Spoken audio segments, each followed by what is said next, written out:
Vijayanagara channel ವೀಕ್ಷಕರಿಗೆ ನಮಸ್ಕಾರ. ವಿಜಯನಗರ ವಾರ್ತೆಗಳಿಗೆ ಸ್ವಾಗತ. ಮುಖ್ಯಾಂಶಗಳು.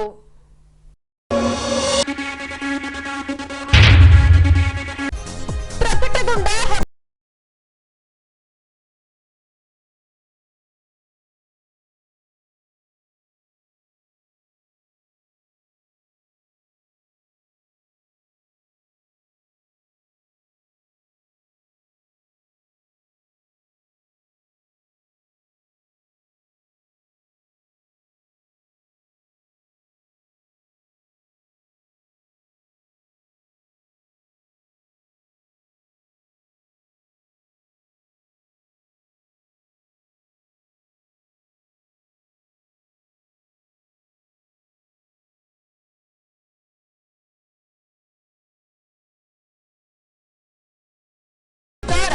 ನೂರಾರು ಕಾರ್ಯಕರ್ತರೊಂದಿಗೆ ತೆರಳಿ ಮತಯಾಚಿಸಿದ ಡೆಲ್ಲಿ ಬಜಾರ್ ಸ್ವಾಮಿ. ಈಗ ವಾರ್ತೆಗಳ ವಿವರ. ಕರ್ನಾಟಕ ರಾಜ್ಯ ಸಾರ್ವಜನಿಕ ಶಿಕ್ಷಣ ಇಲಾಖೆಯಿಂದ ಇತ್ತೀಚೆಗೆ ಎಸ್ಎಸ್ಎಲ್ಸಿ ಪರೀಕ್ಷೆಯನ್ನ ನಡೆಸಲಾಗಿತ್ತು. ದಿನಾಂಕ 8ರಂದು ಪರೀಕ್ಷಾ ಫಲಿತಾಂಶ ಪ್ರಕಟವಾಗಿದ್ದು, ರಾಜ್ಯದಲ್ಲಿ ವಿಜಯನಗರ ಜಿಲ್ಲೆ 10ನೇ ಸ್ಥಾನ ಪಡೆದುಕೊಂಡಿದೆ. ಈ ಅಂಶಕ್ಕೆ ಸಂಬಂಧಿಸಿದಂತೆ ಜಿಲ್ಲಾಧಿಕಾರಿ ವೆಂಕಟೇಶ್ ರವರು ಮಾಧ್ಯಮ ಮಿತ್ರರೊಂದಿಗೆ ಮಾತನಾಡಿ, ರಾಜ್ಯದಲ್ಲಿ ಕಳೆದ ಸಾಲಿನಲ್ಲಿ 14ನೇ ಸ್ಥಾನದಲ್ಲಿದ್ದ ವಿಜಯನಗರ ಜಿಲ್ಲೆ ಈ ವರ್ಷ 10ನೇ ಸ್ಥಾನಕ್ಕೇರಿದೆ. ಫಲಿತಾಂಶ 100ಕ್ಕೆ 100ರಷ್ಟು ಬರಲು ಕಾರ್ಯಯೋಜನೆಗಳನ್ನು ರೂಪಿಸಲಾಗುತ್ತಿದೆ. ಬರುವ ವರ್ಷ ಫಲಿತಾಂಶ ಹೆಚ್ಚಾಗಲಿದೆ ಎಂದು ತಿಳಿಸಿದ್ದಾರೆ. ನಮ್ಮ ಎಸ್ಎಸ್ಎಲ್ಸಿ 2023ನೇ ಸಾಲಿನ ಫಲಿತಾಂಶ ಬಂದಿದೆ. ಕಳೆದ ಬಾರಿ ನಮ್ಮದು 14ನೇ ಪ್ಲೇಸಲ್ಲಿ ಇದ್ವಿ, 86% ರಿಸಲ್ಟ್ ಇತ್ತು. ಸೊ ಗುಡ್ ನ್ಯೂಸ್ ಏನಂದರೆ ಈ ಬಾರಿ ವಿಜಯನಗರ ಜಿಲ್ಲೆ ಹೊಸ ಜಿಲ್ಲೆಗೆ 10ನೇ ಸ್ಥಾನ ಬಂದಿದೆ. ರಾಜ್ಯದಲ್ಲಿ 10ನೇ ಸ್ಥಾನದಲ್ಲಿದ್ದೀವಿ. 91.41% ಶೇಕಡ ರಿಸಲ್ಟ್ ಬಂದಿದೆ. ಒಳ್ಳೆ ರಿಸಲ್ಟ್ ಈ ಸರ್ತಿ ಬಂದಿದೆ.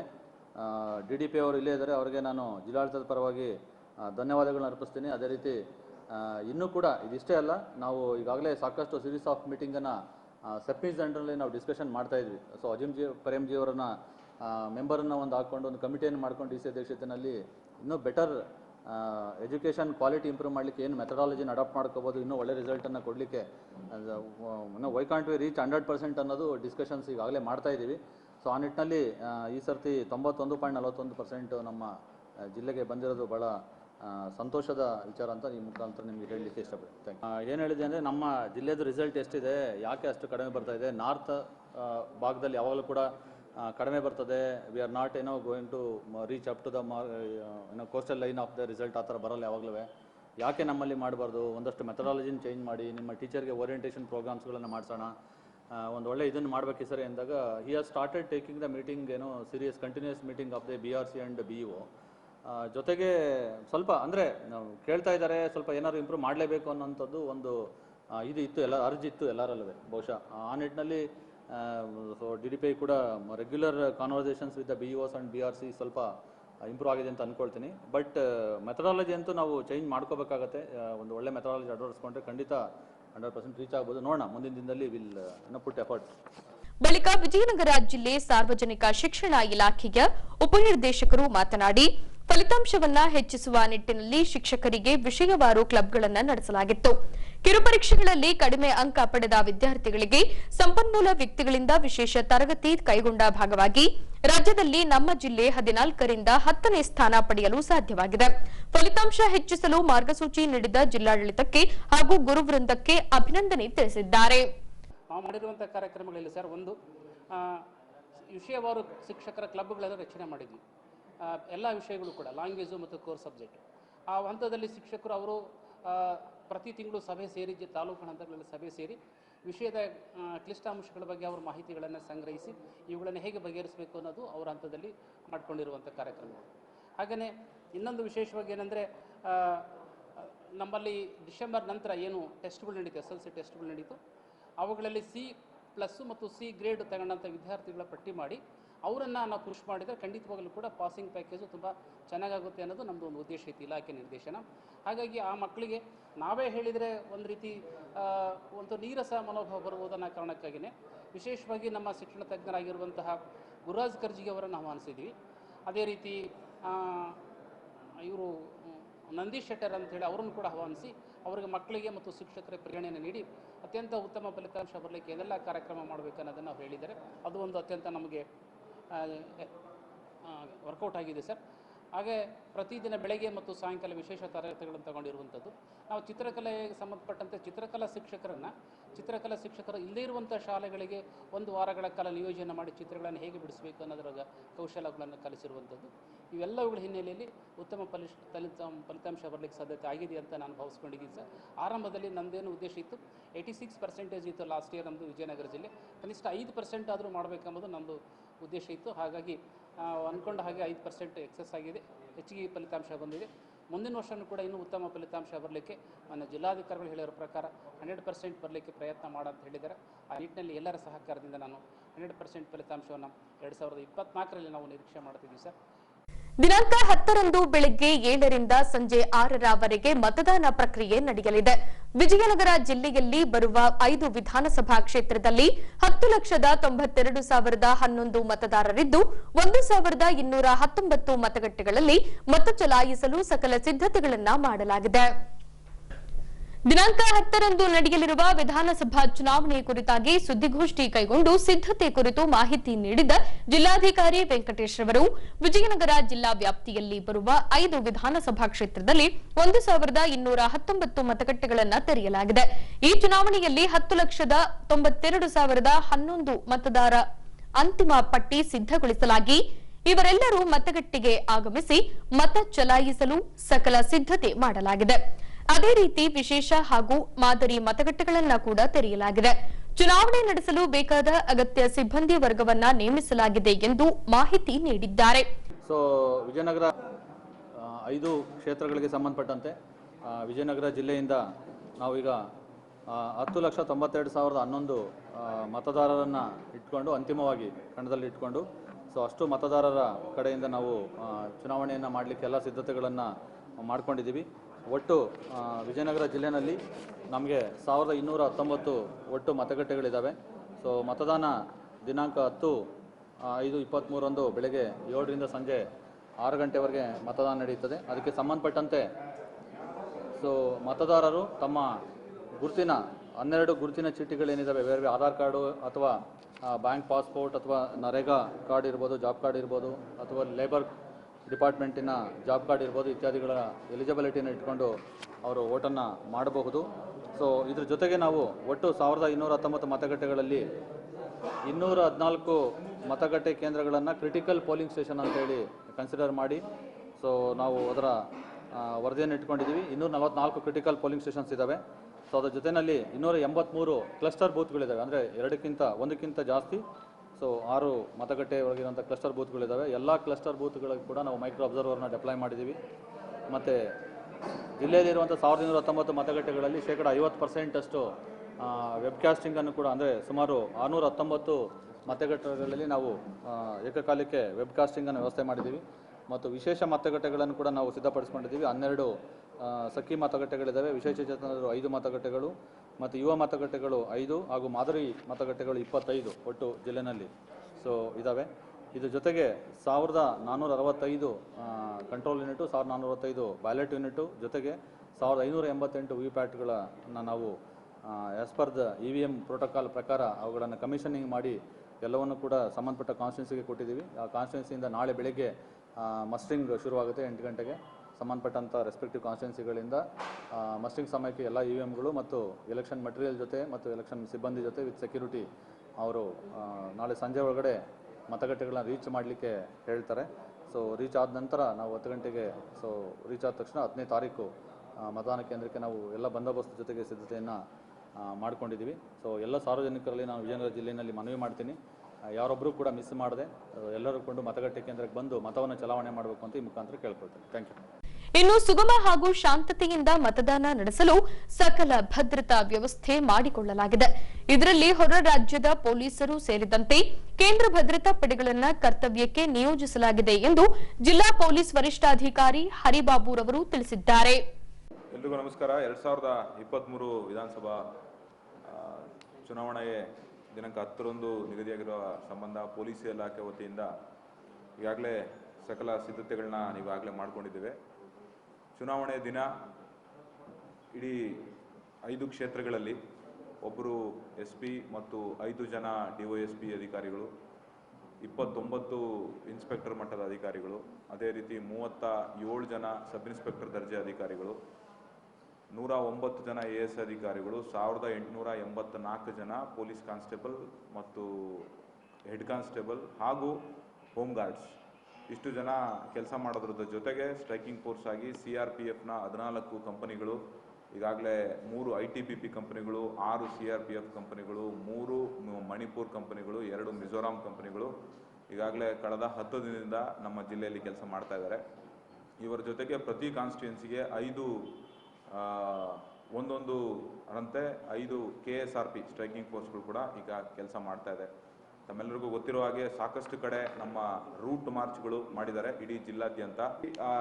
ಚುನಾವಣಾ ದಿನದಂದು ನಾವು ಪ್ರತಿ 20 ಬೂತ್ಗಳಿಗೆ ಒಂದು ಸೆಕ್ಟರ್ ಮೊಬೈಲ್ನ ಅಳವಡಿಸ್ಕೊಂಡು ಅದಕ್ಕೆ ಒಬ್ಬರು ಸಬ್ ಇನ್ಸ್ಪೆಕ್ಟರ್ ದರ್ಜೆ ಅಧಿಕಾರಿಗಳು ಅದನ್ನು ನಿರಂತರವಾಗಿ 20 ಬೂತ್ಗಳಿಗೆ ವಿಸಿಟ್ ಮಾಡ್ತಿರ್ತಾರೆ.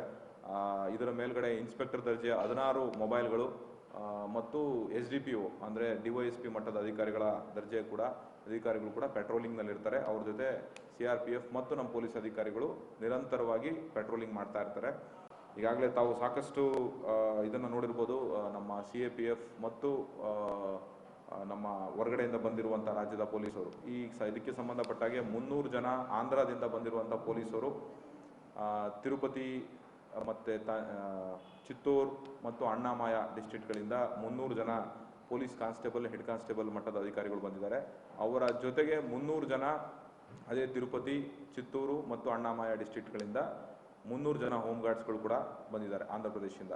ಇದನ್ನು ಹೊರತುಪಡಿಸಿ ಬೆಂಗಳೂರು ನಗರದಿಂದ 360 ಜನ ಪೊಲೀಸ್ ಕಾನ್ಸ್ಟೇಬಲ್ ಮತ್ತು ಹೆಡ್ ಕಾನ್ಸ್ಟೇಬಲ್ ದರ್ಜೆ ಅಧಿಕಾರಿಗಳು ಕೂಡ ಇಲ್ಲಿ ಬಂದು ವರದಿ ಮಾಡ್ಕೊಂಡಿದ್ದಾರೆ. ಅವರಿಗೆ ಬೇರೆ ಬೇರೆ ನಮ್ಮಲ್ಲಿ ಅವಶ್ಯಕತೆ ಇರುವಂಥ ಎಲ್ಲ ಕ್ಷೇತ್ರಗಳಿಗೆ ಈಗಾಗಲೇ ನಾವು ಕಳಿಸ್ಕೊಟ್ಟಿದ್ದೀವಿ.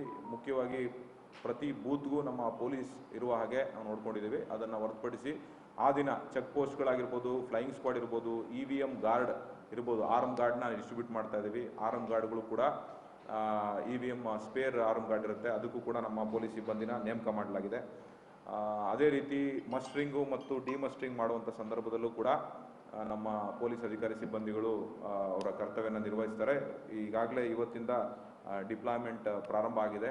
ನಾಳೆ ಎಲ್ಲರೂ ಮಸ್ಟ್ರಿಂಗಲ್ಲಿ ಅವರವರ ಬೂತಿಗೆ ಸಂಬಂಧಪಟ್ಟ ಹಾಗೆ PRO ಏನಿರ್ತಾರೆ ಅವರ ಜೊತೆಗೇನೆ ಅವರು ಮತಗಟ್ಟೆ ಕೇಂದ್ರಗಳಿಗೆ ಹೋಗ್ತಾರೆ ಮತ್ತು ಎಲ್ಲ ಮತಕೇಂದ್ರಗಳ ಕರ್ತವ್ಯ ಮುಕ್ತಾಯ ಆದ ನಂತರವೇ ಅವರು ವಾಪಸ್ EVMಗೆ ಸ್ಟ್ರಾಂಗ್ ರೂಮ್ಗೆ ಮುಖಾಂತರ ಬಂದು ಅವ್ರನ್ನ ಜಮಾ ಮಾಡುವಂಥ ಕೆಲಸ ಮಾಡ್ತಾರೆ. ಅಲ್ಲಿವರೆಗೂ ಅವರು ನಿರಂತರವಾಗಿ ಅವ್ರ ಜೊತೆನೇ ಇರ್ತಾರೆ. ಇದನ್ನು ಹೊರತುಪಡಿಸಿ ನಾವು ಕ್ರಿಟಿಕಲ್ ಬೂತ್ಸ್ ಮತ್ತು ವಲ್ನರಬಲ್ ಏರಿಯಾಸ್ ಈಗಾಗಲೇ ಹೇಳಿದ್ದೀವಿ. ಈಗ ಎಲ್ಲರೂ ಪೊಲೀಸ್ ಮತ್ತು ನಾವು ಮತ್ತು DC ಸರ್ ಇವೆಲ್ಲರೂ ವಿಸಿಟ್ ಮಾಡಿ ಅಲ್ಲಿ ಜನಗಳಿಗೆ ಕಾನ್ಫಿಡೆನ್ಸ್ ಬಿಲ್ಡ್ ಮಾಡುವಂಥ ಒಂದು ಕೆಲಸನ ಈಗಾಗಲೇ ನಾವು ಮಾಡಿದ್ದೀವಿ. ಇದನ್ನು ಹೊರತುಪಡಿಸಿ ಎಲ್ಲ ಜಿಲ್ಲೆಯಲ್ಲಿರುವಂಥ ಎಲ್ಲ ಆರ್ಮ್ಸ್ 643 ಆರ್ಮ್ಸ್ ಇದೆ ಜಿಲ್ಲೆಯಲ್ಲಿ. 643 ಆರ್ಮ್ಸಲ್ಲಿ ಎಕ್ಸೆಪ್ಟ್ 10 ಅದು ಬ್ಯಾಂಕ್ ಮತ್ತು ಇತರೆ ಕರ್ತವ್ಯಗಳಿಗೆ ಒಂದು ಕಮಿಟಿ ಇದೆ. ಅದನ್ನು ಹೊರತುಪಡಿಸಿ 633 ಆರ್ಮ್ಸ್ ಈಗಾಗಲೇ ಡೆಪಾಸಿಟ್ ಆಗಿದೆ. ಯಾವುದು ಆರ್ಮ್ಸ್ ಇಲ್ಲಿಗಲ್ ಆರ್ಮ್ಸ್ ಹೊರಗಡೆ ಇಲ್ಲಿಗೆ ಅವಕಾಶ ಬಿಟ್ಟಿಲ್ಲ. ಒಟ್ಟು ಜಿಲ್ಲೆಯಲ್ಲಿ 4664 ಲೀಟರ್ ಎಕ್ಸೈಸ್ ನಮ್ಮ ಪೊಲೀಸ್ ಕಡೆಯಿಂದ ಸೀಸರ್ ಆಗಿದೆ ಮತ್ತು ಕ್ಯಾಶ್ ಸೀಸರ್ ಬಗ್ಗೆ ಎಲ್ಲ ಮಾನ್ಯ DC ಸರ್ ತಿಳಿಸಿದ್ದಾರೆ. ಇಷ್ಟು ನಮ್ಮ ತಯಾರಿ ಇದೆ. 27 ವರ್ಷದ ಬಿಜೆಪಿ ಅಭ್ಯರ್ಥಿ ಸಿದ್ಧಾರ್ಥ್ ಸಿಂಗ್ ರವರು ಕ್ಷೇತ್ರದಲ್ಲಿ ಸಂಚರಿಸಿ ಪ್ರಚಾರ ಕಾರ್ಯವನ್ನ ಮುಂದುವರೆಸಿದ್ದಾರೆ. ಹೀಗೆ ನಗರದಲ್ಲಿನ ವಿವಿಧ ನಾಮದ ಕೇರಿಗಳಲ್ಲಿ ಸಂಚರಿಸಿ ಪ್ರಚಾರ ನಡೆಸುವ ಮೂಲಕ ಕ್ಷೇತ್ರದ ಅಭಿವೃದ್ಧಿ ಹಾಗೂ ಜನಸೇವೆಗೆ ಆಶೀರ್ವದಿಸುವಂತೆ ಮತಯಾಚಿಸಿದರು. ಹೀಗೆ ಬಿಜೆಪಿ ಅಭ್ಯರ್ಥಿ ಸಿದ್ಧಾರ್ಥ್ ಸಿಂಗ್ ರವರು ವಿವಿಧ ನಾಮದ ಕೇರಿಗಳಲ್ಲಿ ಸಂಚರಿಸಿ ಮತ ಯಾಚಿಸಿ ಉಕ್ಕಡಕೇರಿಗೆ ಆಗಮಿಸುತ್ತಿದ್ದಂತೆ ಕೇರಿಯ ದೈವಸ್ಥರು ಹಾಗೂ ಯುವ ಸಮೂಹದಿಂದ ಹೂಮಳೆಗರೆದು ಸ್ವಾಗತಿಸಿಕೊಂಡು ಬೆಂಬಲ ಸೂಚಿಸಿದರು.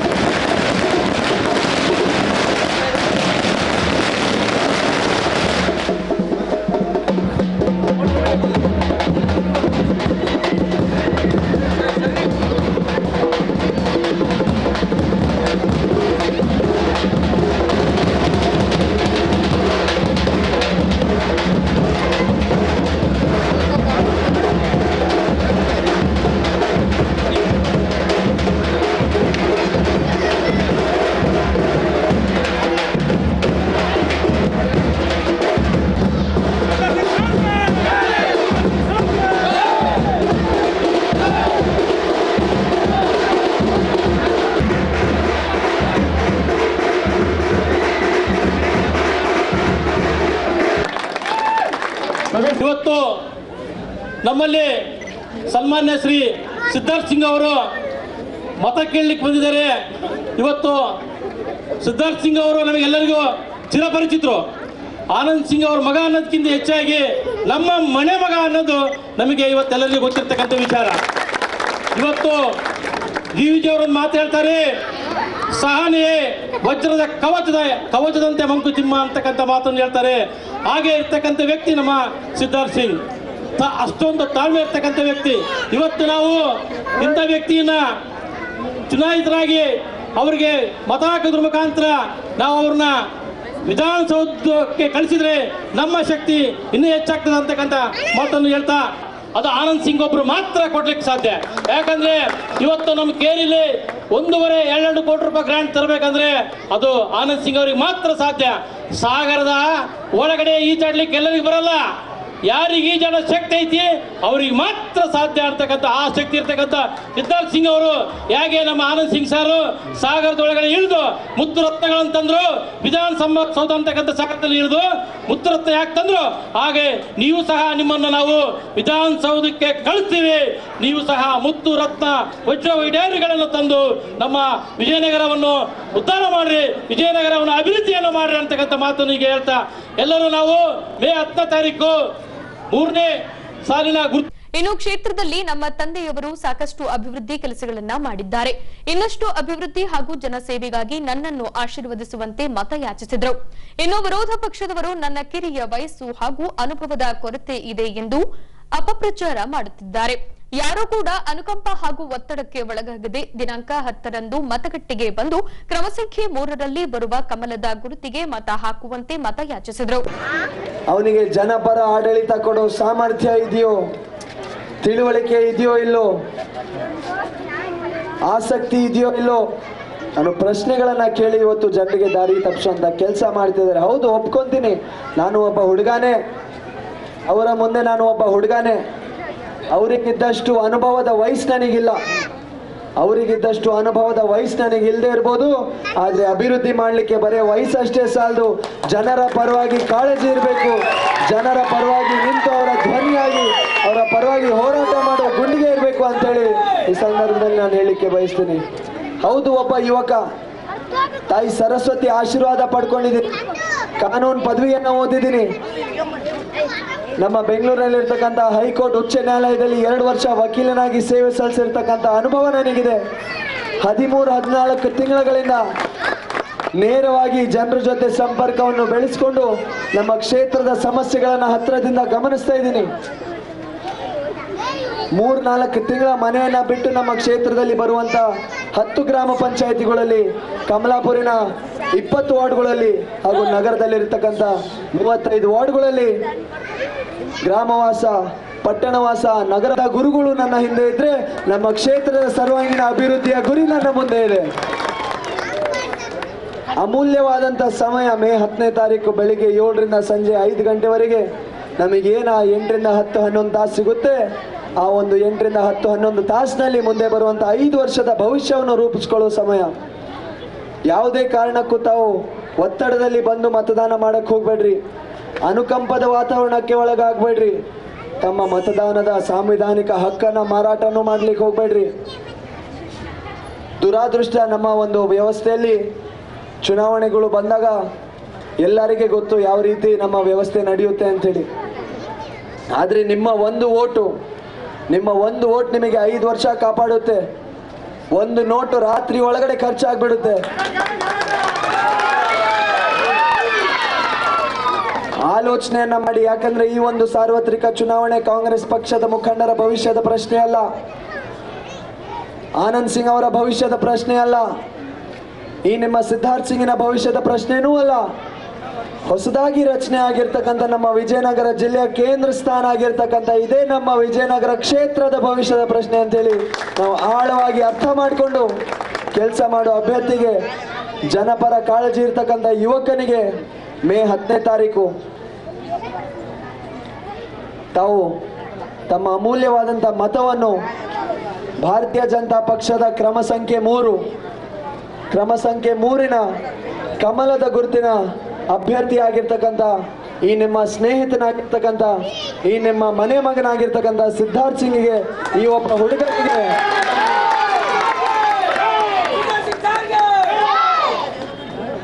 ಅನುಕಂಪ ಸೃಷ್ಟಿಯಾಗಬೇಕಿತ್ತು. ಆನಂದ್ ಸಿಂಗ್ ಅವರ ಪರವಾಗಿ ಕೊರೋನಾ ಸಂದರ್ಭದಲ್ಲಿ ಇಡೀ ದೇಶ ಲಾಕ್ಡೌನ್ನ ಸಂದರ್ಭಕ್ಕೆ ಒಳಗಾದಾಗ ಬೇರೆ ಕ್ಷೇತ್ರಗಳಲ್ಲಿ, ಜಿಲ್ಲೆ, ರಾಜ್ಯ, ಇಡೀ ದೇಶದಲ್ಲಿ ಏನು ನಡೀತಿದೆಯೋ ಅದನ್ನು ಹೊರತುಪಡಿಸಿ ನನ್ನ ಕ್ಷೇತ್ರದ ಜನರು, ನನ್ನ ಕ್ಷೇತ್ರದ ಪ್ರಜೆ ಖಾಲಿ ಹೊಟ್ಟೆ ಉಪವಾಸ ಮಲಗಬಾರ್ದು ಅನ್ನೋ ಒಂದು ಉದ್ದೇಶದಿಂದ ಆನಂದ್ ಸಿಂಗ್ ಅವರು ಅವತ್ತು ಯಾವುದೇ ರಾಜಕಾರಣಿಗಳು, ಯಾವುದೇ ಉದ್ಯಮಿಗಳು ಬಂದು ಸಹಾಯದ ಕೈ ಚಾಚಿಲ್ಲ, ಜನರ ಪರವಾಗಿ ಬಂದು ನಿಂತಿಲ್ಲ. ಸ್ವಇಚ್ಛೆಯಿಂದ ಮನಸ್ಫೂರ್ತಿಯಾಗಿ ಆನಂದ್ ಸಿಂಗ್ ಅವರು ಒಂದು ನಿರ್ಧಾರ ತಗೊಂತಾರೆ.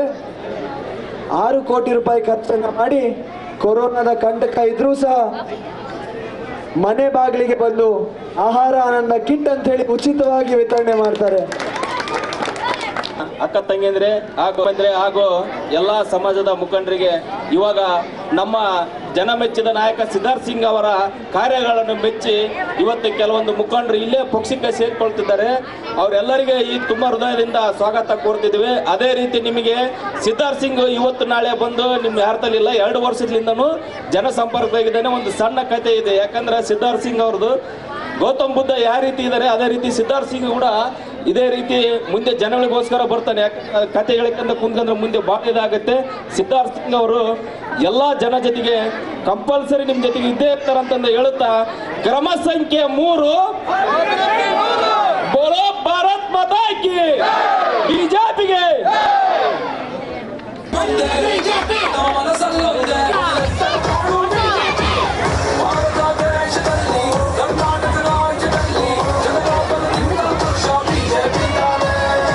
ಇನ್ನು ಕಮಲಾಪುರದಲ್ಲಿ ಸಂಚರಿಸಿದ ಸಚಿವ ಆನಂದ್ ಸಿಂಗ್ ರವರು ಪ್ರಮುಖ ರಸ್ತೆಗಳಲ್ಲಿ ಕಾಲ್ನಡಿಗೆಯಿಂದ ತೆರಳಿ ಮತಯಾಚಿಸಿದರು.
ಪಕ್ಷದ ಅಭ್ಯರ್ಥಿ ಎಚ್ಆರ್ ಗವಿಯಪ್ಪನವರು ಕ್ಷೇತ್ರದಲ್ಲಿ ಸಂಚರಿಸಿ ಕಾಂಗ್ರೆಸ್ ಪಕ್ಷದ 5 ಗ್ಯಾರಂಟಿ ಯೋಜನೆಗಳನ್ನು ಮುಂದಿರಿಸಿಕೊಂಡು ಮತಯಾಚನೆಯಲ್ಲಿ ತೊಡಗಿಸಿಕೊಂಡಿದ್ದಾರೆ.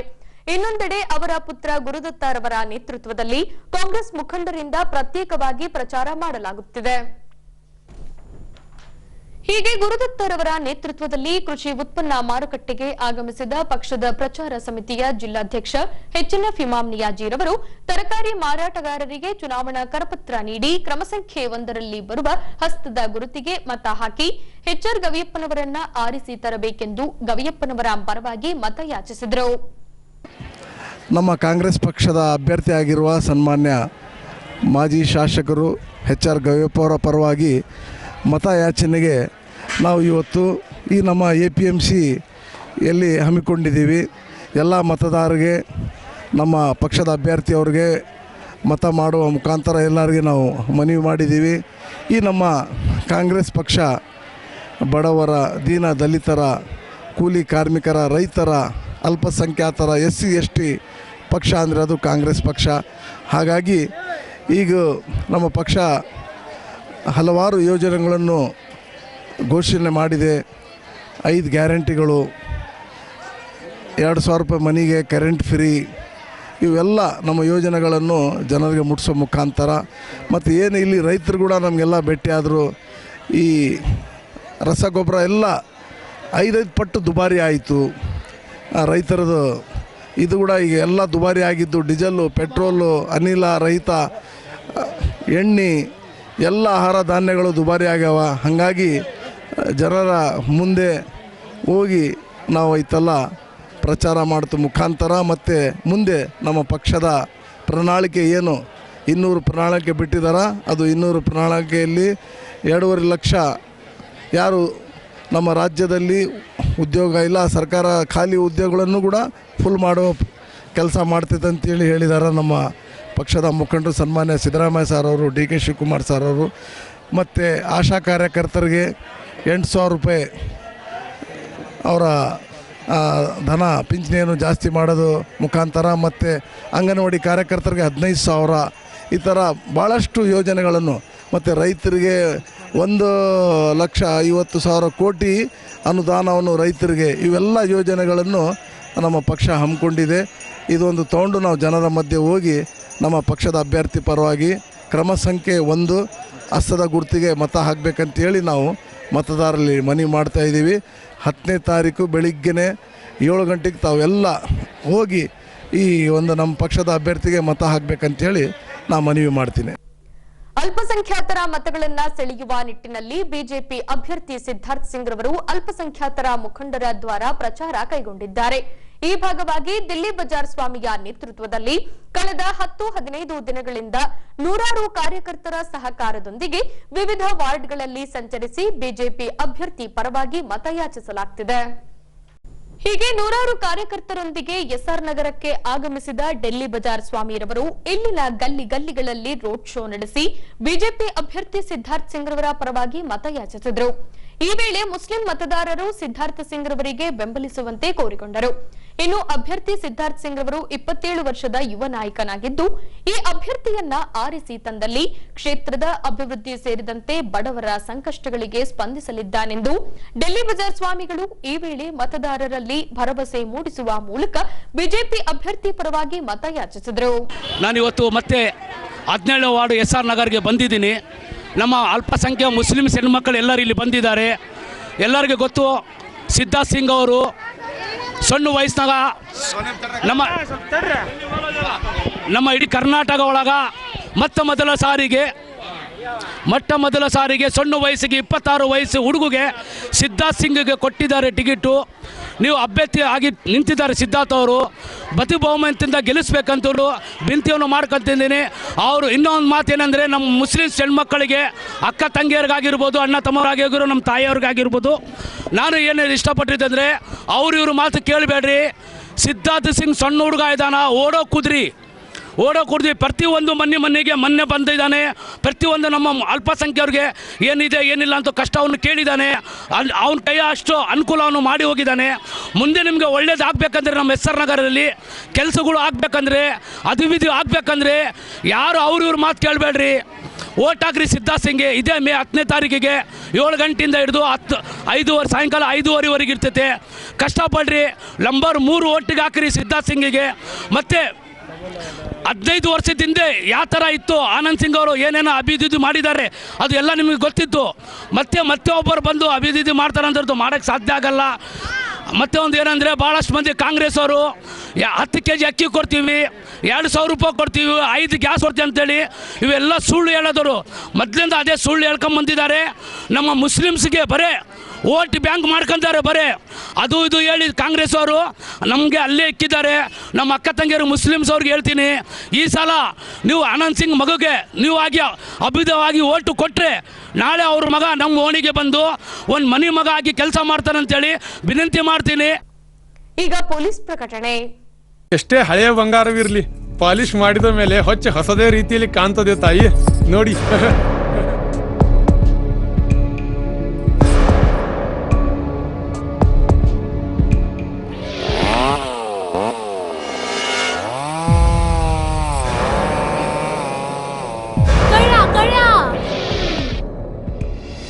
ತಾಯಿ, ನಿಮ್ಮ ಮೈ ಮೇಲೆ ಅದು ಹೊಲಸು ಬಿದ್ದಿದೆ.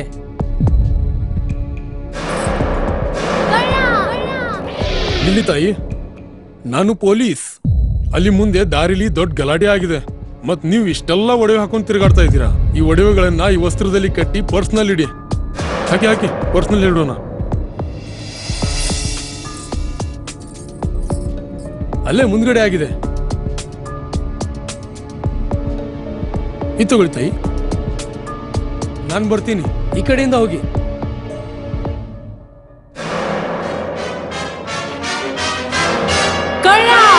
ಇಂತಹ ಮೋಸದ ಸಂಗತಿ ನಿಮಗೂ ನಡೆಯಬಹುದು. ತಮ್ಮ ಬೆಲೆ ಬಾಳುವ ಒಡವೆ ಆಭರಣ ವಸ್ತುಗಳನ್ನು ಎಚ್ಚರಿಕೆಯಿಂದ ಕಾಪಾಡಿ. ಯಾವುದೇ ಮಾತುಗಳಿಗೆ ಮರುಳಾಗಬೇಡಿ. ಸಂಶಯಾಸ್ಪದ ರೀತಿಯಲ್ಲಿ ಯಾರಾದರೂ ಕಂಡು ಬಂದರೆ ಸಮೀಪದ ಪೊಲೀಸ್ ಠಾಣೆಯನ್ನು ಸಂಪರ್ಕಿಸಿರಿ. ಈಗ ಕೊನೆಯಲ್ಲಿ ಮತ್ತೊಮ್ಮೆ ವಾರ್ತೆಗಳ ಮುಖ್ಯಾಂಶಗಳು.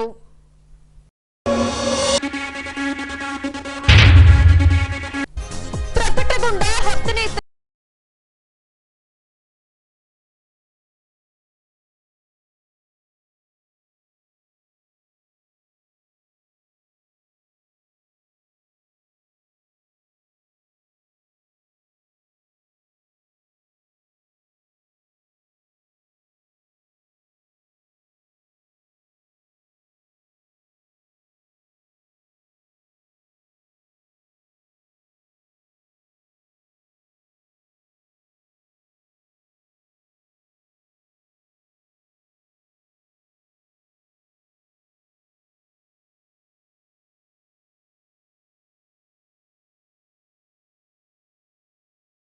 ನೂರಾರು ಕಾರ್ಯಕರ್ತರೊಂದಿಗೆ ತೆರಳಿ ಮತಯಾಚಿಸಿದ ಡೆಲ್ಲಿ ಬಜಾರ್ ಸ್ವಾಮಿ.